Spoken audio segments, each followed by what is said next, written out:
we're going to talk about cherishing the feeling. Ano, kanang i-cherish or atong natagag halaga ba? Ang kanagong certain feeling. A certain feeling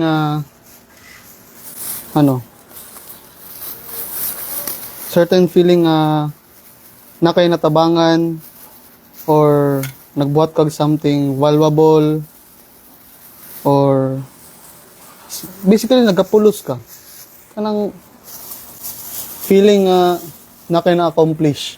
Yan, cherishing the feeling of nakatabang ka, nakabuhat kag something valuable o kanang feeling nakatabang ka.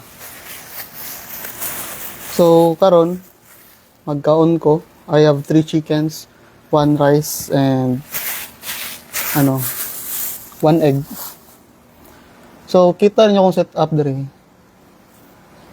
Napani laptop dire because bag-o lang ko naman og meeting sa one of my friends business. Nag-set up mi siyang accounting system.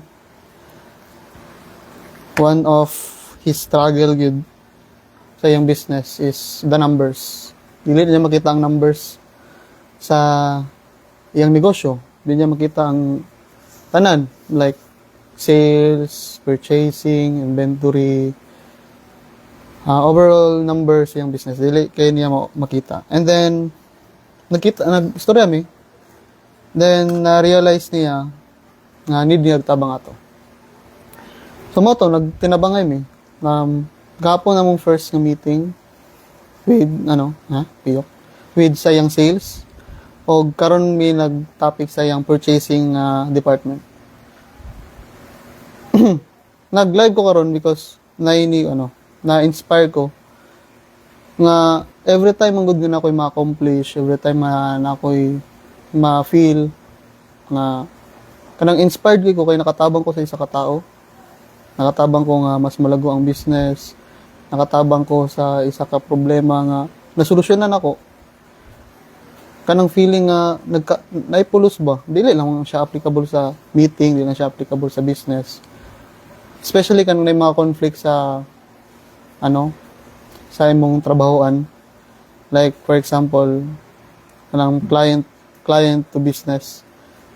If employed ka sa isa ka business, tapos prone ka sa mga client na mga meeting, nadyo yung mga conflict na between the business and sa client nga mo gina-handle. Pero kapag na-resolve di mo na siya nga na-resolve di mo na siya nga conflict, grabe ka fulfill. Grabe ang imong inspiration. Kanang makaingon ka ba nga, ay, salamat na sulbad drag yun, nakatabang yun ko. And then, especially kapag maging thankful lang nasa around nimo kay nakatabang ka and then na-resolve nimo ang conflict, cherish the feeling. Ano akong title karon? I-cherish ang feeling na nagka-purpose ka, i-cherish ang feeling nga nagka-purpose ka, i-cherish ang feeling nga nakatabang ka.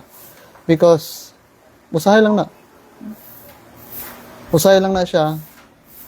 And then best feeling in the world. Kaon.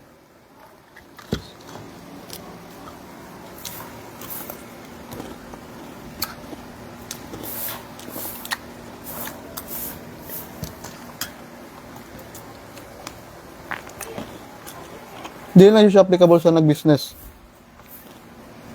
Applicable siya sa tanan. Nakahatag ka, nakatabang ka, nakakontribute ka, nagkapulos ka. Kabalo ko kasabot mo nga, naudyo nga nga feeling. Kasabot ko nga, naka-feel good mo na. And cherish that feeling.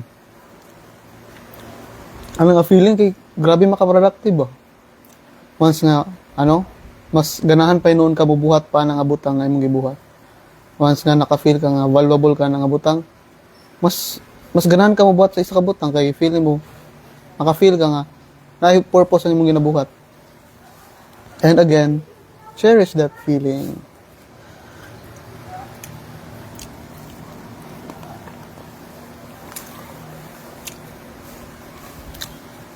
Isa na sa mga feeling nga worth it nga i-pursue in everyday basis.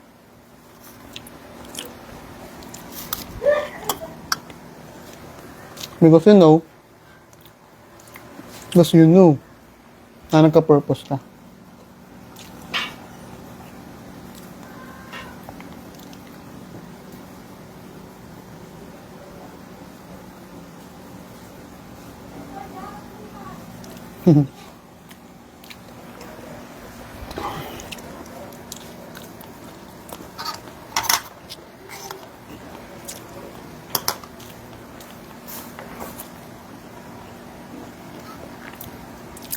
Lakas maka-inspire.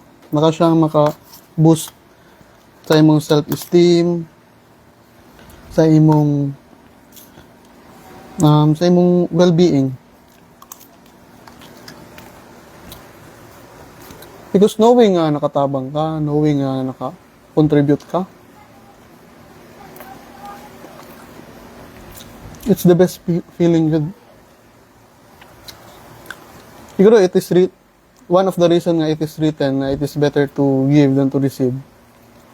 Mas bulahan tong mga naghahatag, mas bulahan tong nagatabang because of the feeling. Tungod sa imong genuine happiness ba nga nakatabang nga, genuine nga intention nga motabang, genuine nga intention nga makakontribute. And after nimo nga na-deliver, after nimo nga nahatag, then na-feel nimo nga valuable kito siya nga butang.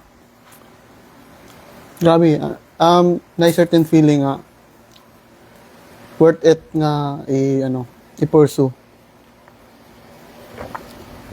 Best feeling good.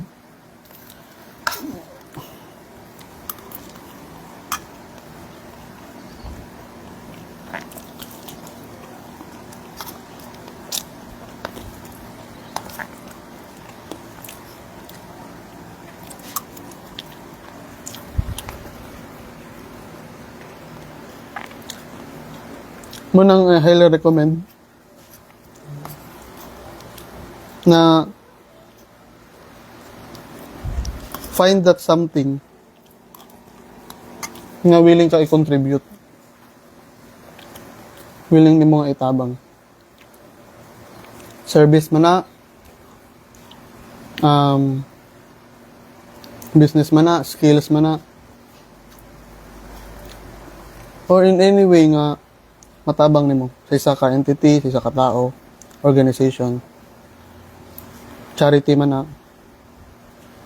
Pero once nga na-figure out nimo na nga isa ka butang, nga once nga pag matabang nimo, maka-contribute ka or bilong ka sa isa ka sa ka-activity nga makatabang ka, na feeling nga ma-fulfill ka, na feeling nga grabe na nagapulos ko karong adlaw. Grabe, ganang nakoy pulos na din, nakoy something nga importante nga nabuhat ko ng adlaw. And kana nga feeling, again, that's something na it is, worth it nga i-pursue. Feeling nga, nananawag, karon lang. So sure ko nga, nawala ang audio, dili na siya connect. Basta ganit mag-reconnect na siya. Di na siya inline sa microphone. So, i-end na ako ang live. Mara man to. Always pursue the again, nawala pa siya. Always pursue the feeling na nagka-purpose ka, naka-contribute ka, and always pursue that good feeling. Because naka-feel ka na it's because you have done something that is right. That is good. And it is